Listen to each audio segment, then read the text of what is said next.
Welcome back to the WCS America Challenger League qualifiers. We're here casting live from New York in Game 2 of Tilea versus Drunkenboi. Tilea is up 1-0 right now, showcasing some really great positional and tactical play. Yeah, especially on a map like Akalon Wastes. I mean, to take such great advantage of the fact that you have two different attack paths, and she was using it every single time, getting these beautiful positions on that Terran army and able to crush them in seconds. So let's get on into game number 2 here, though. It's going to be on Daybreak, one of my favorite maps, of course. And let's take a look at our players. Spawning up here in the top right-hand corner, it is our blue Zerg player, taking game number 1, Tilea.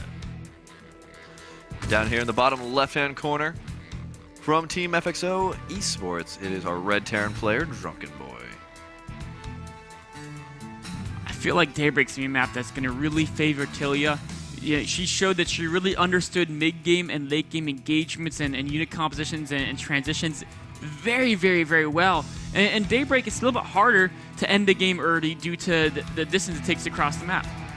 Quite right, and I mean, this is just yet another map where you have two huge lanes and possibly a third one if you go for the rocks.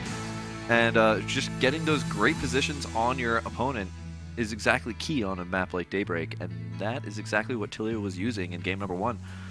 But Drunkenboi himself did pretty well in game number 1, did a lot of harassment in the beginning of the game. Let's see if maybe he can take a little bit more of advantage of the harassment that he does, takes out more of those drones, is able to get better advantages and leads out of that.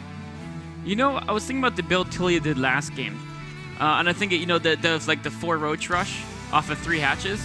I think that's a build specifically designed probably against a Reaper opening, because if they build Reaper, then Command Center, then Factory and Reactor, you might catch them when you only have, you know, 1 Marine, if that. And so that was probably the idea there. It didn't quite work out because, of course, Drunkenboi did a different type of opening and was able to kill those roaches, but she was able to make the comeback throughout the game just by playing an absolute amazing ZVT. So, Drunkenboi going for, well, he did have an Orbital Command Center. Oh, sorry, that was an SCV that was getting queued up, right? Because Rax didn't finish up. I thought it was an Orbital Command Center and he canceled it after Tilea's drone went away. But, nope, I am a little bit mistaken here. Spawning pool actually going off in the middle of the main base. Interesting. A very weird position there. Here is my spawning pool. Look at it. Yeah, I actually, you know, like, when I play Zerg, I usually put it behind the minerals, which is really dumb. Because it really is. It helps the drops navigate against your speedings. It's just so tempting for me to put it there. I kind of like it where it is now because it's, you know, let's say if they drop by your spawning pool to kill a spawning pool, you don't need to run the drones. If they drop by the drones, your spawning pool is safe. Whereas if you put them both near each other or in the same zone, then when they drop by a mineral line, not only does it run the drones, but then they still have something good to focus. They can focus down that pool. So it's a great little little position there, and it's really, I mean, the only disadvantage is your drone has to walk a little further. So you have to probably take the drone off 1 mineral trip sooner, but... Well, have you heard about those drone unions lately? Oh, man. Oh, yeah. No, they don't like walking around. They don't like walking at all. Oh, bunker being placed by the 3rd. And now, is Tilea going to scout that off, apparently? Well, she'll see the Marines crossing the map with this really well-placed Overlord. Look at that. Oh, and that Overlord is going to see those Marines walking over there. So she's going to know to move something over there, but is it going to be in time to actually deal with that bunker? The Zergans are being built. There's plenty of them, but that bunker is moments from completion. She's not going to get there in time. But she could just cancel this hatchery. Well, she wouldn't want to cancel the hatchery. No, without... I mean, she'd be so far behind, I think, wouldn't she? Oh, she would be, but... Yeah, I mean, the hatchery's not going to die to 2 Marines. It's more just the bunker is going to force her to build another 6 Zerglings, right? And that's not something a Zerg wants to do, is have to build, you know, bring both the Queens down there, build a couple more Zerglings. Actually, she can probably take with the 2 Queens and 8 Zerglings, but it's going to be cost inefficient, though, which is never, you know, Starcraft's all about cost efficiency. And while she's dealing with this bunker, there's 2 Hellions sneaking around. They could be up to some real trouble. Yeah, we're going to have to keep track of both these Hellions and the bunker. Now, here comes the bunker. It's going to get attacked a bit. The SCV is going to try and get away. Actually going to repair it until the salvage goes down, so pretty well done there. But here comes the Hellions. Actually, the Hellions a little bit disconcerted from the rest of the attack. Yeah, they were kind of taking a break. They could have gone straight in a little bit earlier, but as is, they're still going to get some great damage. There's no Zergling speed, so the Hellions have a great mobility advantage. The Queen, of course, can peck at them. And it looks like those Hellions are going to get some pretty good shots off, but not... Ooh, really nice Hellion micro there. Gonna split up. Man. Oh, wow, some great line-em-ups there for the Hellion, and still dodging the Queen. That one is now finally going to go down. But taking out so many Zergling there. That Hellion is a sergeant already. Excellent, excellent micro by Drunkenboi. He really knows how to control his harasses. We saw that last game. It's absolutely amazing on the harass. But Tilea was able to make it up in the mid-game with basically greater tactical plays here. Drunkenboi's command center, remember, it's very delayed. It's still not even finished yet because he actually built a starport before the command center, which is a little bit of an interesting build. And it's to get this drop done so fast. And behind this, he's also grabbing an armory, so we're going to start seeing some Tilea has nothing. She can't stop this drop. Oh, wait, she's got a lot of queens. 5 queens should be able to clear this up, but because they're all up here, the Hellions in the third. Defending the Hellions down here. There's only 4 drones. Yeah, that's actually not bad at all. That's a minimalist amount of things to lose here. Yeah. Meanwhile, in the main base, that medevac was pushed away. Issued away. Yeah, there we go. There's the medevac now coming back in once again. As those Hellions go on into the into the natural base, and as long as Drunkenboi can keep... Oh, wow, that was a great line-up of drones. 12 workers killed so far here by Drunkenboi. He's been in this position before. Hopefully he's not going to run into the position he ran into last time, which is the defeat screen. That's not the screen you want to run into. Transfuse is going down, and this drop is going to be thwarted. Maybe they'll get... Oh, no, medevac's coming back. Oh, be careful, medevac. Little, come on, pick him up. There we go. That was very, very cute there with the medevac. Does a nice little dance beforehand. See, that's a very brave medevac. That is a very brave medevac. 30 life. Yeah, not that much life left, and could have been picked off by those... Oh, very nice. The Queen's transfused the Overlord. Viking!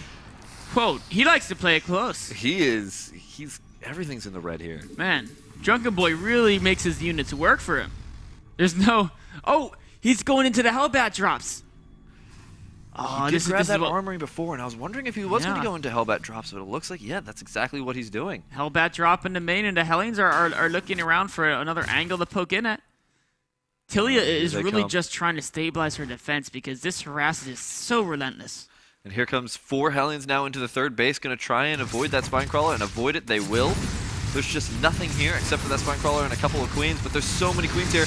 Meanwhile, the Hellbat drop in the main base, going to do so much damage. The Queen is running away. Everything runs away, man. Those are Hellbats. You got her. Oh, the drone gets pathed by the Queen. Takes a couple blows. The natural drones, they've got to be so careful. She's got to get all her Queens back together to take on those Hellbats. Make sure these drones get back to work as soon as possible. Oh, that was so close. 31 workers killed. Hellions and Hellbats, man. Pretty good units. But still, the food supply count is actually not that crazy. 38 to 40 in the harvester count. Neither of them taking a huge econ lead. I mean, as we were saying before, Drunkenboi took a huge hit in going for such a late command center. Exactly. His third command center is just now started. The E-Bays are just on the way as well, so it's not like he was upgrading aggressively behind us either. Of course, I mean, he couldn't, right? He spent so much money building all these units to launch the harasses, and he didn't have an insane econ, so he couldn't really fit into upgrades into this build. And, you know, Tilea, she has so many hatcheries and queens, she can reproduce these drones very, very fast. And not only that, but start getting that creep spread out. That's going to allow her to get those positioning that she wanted before. Yeah, and also spot all these harassments just a little bit sooner. Wow, that Viking, 8 health, 3 kills. He's the Overlord Hunter machine, man. Still a recruit, though. And he's forced 2 transfuses on Overlords so far as well. So really, he should have 5 kills. He was robbed of 2. Actually going to go for yet another Overlord kill. This guy, man, he's worth the money. Drunkenboi's continuing his Hellbat production. He's got Marauders, Marines, and Hellbats, as well as 4 medevacs. He's actually going to have a pretty sizable force here to push out with. Roach is now on the way, as well as +1/+1 for ranged and carapace. And, you know, I think we're going to be seeing Drunkenboi do a bit of damage before these Roaches start to come out. There we go, 8 more Roaches now. But we still have to wait for the production cycle to actually finish up before those Roaches are going to be, you know, useful. That's right. The Queens are all hustling down there as well. The Queens are instrumental in this defense. Transfuses, focusing medevacs, those 2 things are very essential. She's got a lot of Queens here. 5 Queens with several transfuses. I think she's going to be okay. 1 Roach does go down. A couple more Roaches are going to fall. No transfuses just yet. 1 Queen does fall. 2 Hellbats are still tanking so much damage. She's distracted by another Hellbat drop in the main. Oh wow, and does that Hellbat drop get any damage? It looks like a little bit of damage was done on that Hellbat. Does pick up the third base aggression and is going to retreat for now. Oh, looks like he wants to go straight on into the natural. Nope, going to drop the main again. Oh, the Spore Crawler is going to take out the Medevac. Those Hellbats are on a one-way trip. The drones microing very well. The Hellbat can get in there. Oh, does get a really nice spray there, but unfortunately, yeah. Unfortunately, those drones have too much health there for that one spray to actually kill all of them. The Zerg players might complain about balance if they were able to kill everything in one spray. It might not be the most fair situation. Drunkenboi continuing to 2-2 upgrades. Now his third is just starting to get set up. I can't help but feel he's starting to fall behind in this game. He's not very far ahead in upgrades, and even though he's done some good job killing drones, Tilea's just replaced him so fast, and she's been on 3 bases the whole time. That's quite right. +1/+1 just about to finish up, and as well as a lair. Very good timing on that lair, almost picture perfect there, which is impressive considering how crazy this game has been. Drunkenboi moving out with another small force, this time no Hellbats, 2 Widow Mines, and some bio. Viking, 5 kills, about to get a 6th. This guy is just... This guy is my favorite. He's my guy I want to keep following. He still hasn't been repaired yet. He's got to be careful about that Spore Crawler. Don't run too close. He's that upset IT. Oh, no, he's going to go straight on into the Spore Crawler. My favorite little guy finally gets taken out. Oh, well. Anyway, a little bit of aggression down here at the third base. Marauders, Marines, and Medevacs are pushing these roaches back into a defensive position here. There is a macro hatchery going up here, but it looks like nothing's really going to get taken out. Just a couple of roaches. Force more and more roaches and units out here from Tilea. One thing that's really helped Drunkenboi is the fact that Tilea doesn't quite have roach speed yet, but once that finishes, that's going to make it much harder for him to really work around these roaches and get these very cost-efficient trades. Still continuing to take out all of that creep spread. Very, very smart here by Drunkenboi. The fourth base now under attack by 1 Marine. I believe that was just, a drone who went there and started producing, and eventually that Marine just started shooting at it. Or scattered it up, maybe. A little bit of a drop in the main. Oh, Queen's being focused on great transfusions, though. Doesn't lose a single unit, and Drunkenboi has to back away. Tilea is just way too strong in this game. There's nothing... You can't phase her. Can't phase her. You can kill all the drones, but she'll still keep on ticking. But Drunkenboi, he does have a little bit of a supply advantage, but he keeps moving out with these very small forces. I don't know if this one can accomplish too much, and now there's 10 Mulas in production, which is going to make it a little bit harder to always escape. 2-2 just about to finish up here, as well as the Widow Mine upgrades, but he's also doing a drop in the main base. The spawning pool that we were so happy about before actually gets taken out. The fourth base actually getting taken out as well. Oh man, some nice moves by Drunkenboi, really getting some damage done here. That hatchery's going down. And the Widow Mines took out some of the rallied units. Of course, now they're all going to be taken out. So ends up not being the most effective trades there. And there's Mulas out now as well. So those Medevacs have to be a little more careful. 175 to 149 in the food supply count. 3-3 has just been started here by Drunkenboi. Here comes a huge push. The Mulas now finally joining the fray, but unfortunately the Marauders are taking the brunt force of this attack and actually are going to be able to ward off most of those Mulas. Actually doing so much damage. The Mulas go back in and lose 2 more. Now that macro hatchery is under a siege and it's going to go down. Drunkenboi has too much. 2-2 bio, so many Medevacs. There's no banings yet to really make those connections that Tilea needs to take down this force. The third goes down, and with that, she can flee to 2 bases, but more and more and more reinforcements from Drunkenboi are running in to assist in the battle. I don't think Tilea has nearly enough units to deal with this. Not at all. 192 to 109, and there's the GG by Tilea. Drunkenboi takes game number 2. Evening up this score, a very close match these two are. Drunkenboi and Tilea tied up 1-1. That match opened up a lot like the first. Just insane, intense harassment. Tilea took some severe damage, but she kept her drone count high.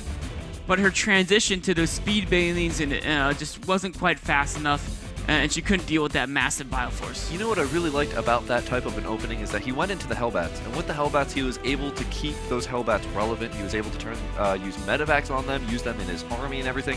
In the other game, he went for Banshees, and the Banshees did a lot of damage. They were cloaked and everything, but as soon as they're done, you have to drone back up, and that's a lot of investment into that technology that I was hoping he was going to continually use Banshees throughout that entire game, but he just didn't have the ability to since there was Zergling.